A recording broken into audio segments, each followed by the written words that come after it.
Շնորհակալություն։ Ես այս 2 րոպեն օգտագործեմ, ասեմ, որ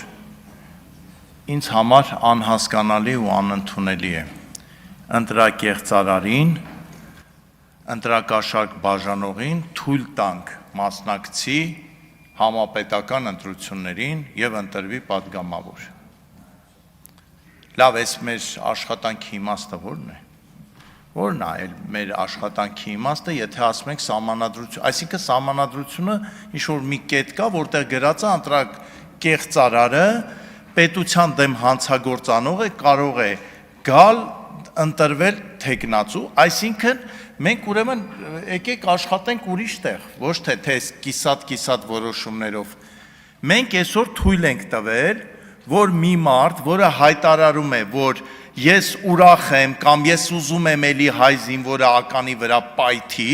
այդ մարդուն ոչ միայն գրանցել ենք պատգամավորի թեկնածու, մարդել ասում եմ, ուր այդ մարդել չի, Արարածին, ու մի բան էլ բերում ենք խորհրդարան, սենց ասենք սա է ժողովրդավարությունը,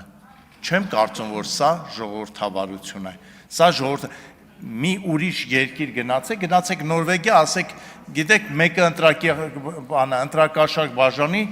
հետո թույլ կտակ ինքը կուսը, դրա համար իմ առաջարկը ես նորից եմ պնդում, որ այն քաղաքական ուժը, որը ընտրակաշառք է բաժանում, նրա համամասնական ցուցակի առաջին 30 կամ 50 համարները զրկվում են ընդհանրապես քաղաքական գործունեությամբ զբաղվելու իրավունքից։ Իրենք ագրեսիվ են։ Երեք օրինակ Facebook-ում հարցակվել էին իմ դեմ, ասում էին դատարանով հաստատված չի, որ մենք ընտրակաշառք ենք բաժանել, դրա համար դու իրավունք չունես մեզ մեղադրես։ Իրենք ագրեսիվ են ընկերներ, իրենք ագրեսիվ հարցակվելու են ու շարունակելու են հարցակվել։ Շնորհակալություն համատեղ աշխատանքի համար, շնորհակալություն ազգային ժողովի նախագահին, փոխնախագահներին, բոլոր Հայաստանը սիրող պատգամավորներին, շնորհակալություն։ Ձեզ նույնպես շնորհակալություն, պարոն Մազարյան։